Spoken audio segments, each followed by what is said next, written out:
And finally, whose hope match are you? Now, I want to just quickly pull up the Lindell Recovery Network. I thought this tied in really well to the interview I did this morning with Neil Boron, because he was hearing my story and we were going back and forth. He said, Melissa, your story is so deep. And I know people often want to hear, what are the 3 steps to salvation? Or what are the 3 steps to getting out of the mess? And it's not that simple. And Mike Lindell got that. Mike Lindell, when he envisioned this platform, he wanted to start with people talking about what they didn't like about their addiction. And I'm telling you, at first, when we would sell this to places we're trying to get testimonies from, they would be like, why are you doing that? Why don't you talk about the redemption? People want the redemption. But Mike knew that you have to connect with somebody. You can't preach to them. You can't drag them to salvation. You have to connect with them on your shared life experience. So I just want to play one of these. When you go on LindellRecoveryNetwork.org, you can click on, or you can go to the Hope Match feature, select your age and your addiction in the boxes, and it will populate matches for you. So just click on one of those short ones, maybe like the 12-second guy with the hat on. Let's see what he says. And it got to where I wanted it, and then I needed it, just to get through the day. And I couldn't hear it because I don't have sound, but I'm telling you that these short clips are all people talking about what they didn't like about their addiction. This isn't the redemption piece yet, because for an addict, they've been preached at way too many times. They're not looking for more preaching.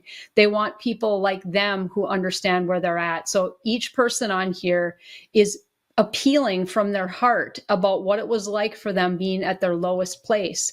So we can be a hope match like that to somebody else, whether it's maybe you had depression, or you lost a child, or you went through a divorce, or whatever the Lord brought you through. And maybe it was addiction, or maybe it was some other life event. You can speak into somebody else's life once you're on the other side of that.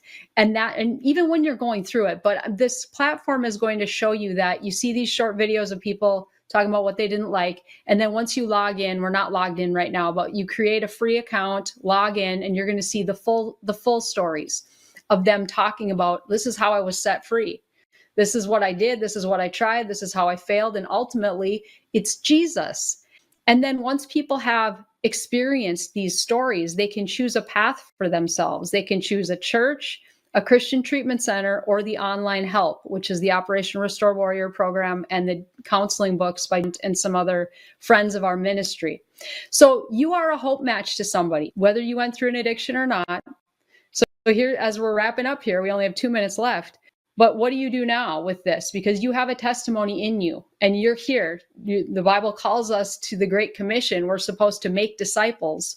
We're supposed to help people. We're supposed to serve. And if we're so bogged down by the cares of our own lives, and we're so in bondage to the enemy, and we have all these idols in our life, we're very ineffective for God. We're not able to be responsive when he's telling us to do something, because we're burdened by fear, or we have fear of man, or we've got all these bondages keeping us silent. So pray for divine appointments and have your eyes open to them, people coming into your path. Number 2, pray for courage and boldness. Be open and approachable. A lot of this is about building relationship. It's not about dragging somebody to church or dragging them to treatment, or I don't know about interventions. That's a story for another day. But be approachable, be willing to share, be open. Number 3, what's your come to Jesus story? Think about that. How did he become real to you? This is far more important than your addiction recovery story, although the two might be tied in. But how did you meet Jesus? How did you realize, he's true. The Bible is true. That's really powerful for people. And you can share your testimony, but the Holy Spirit needs to move in that person. So don't worry and think you got to do all this heavy lifting and make them believe. The Holy Spirit does that.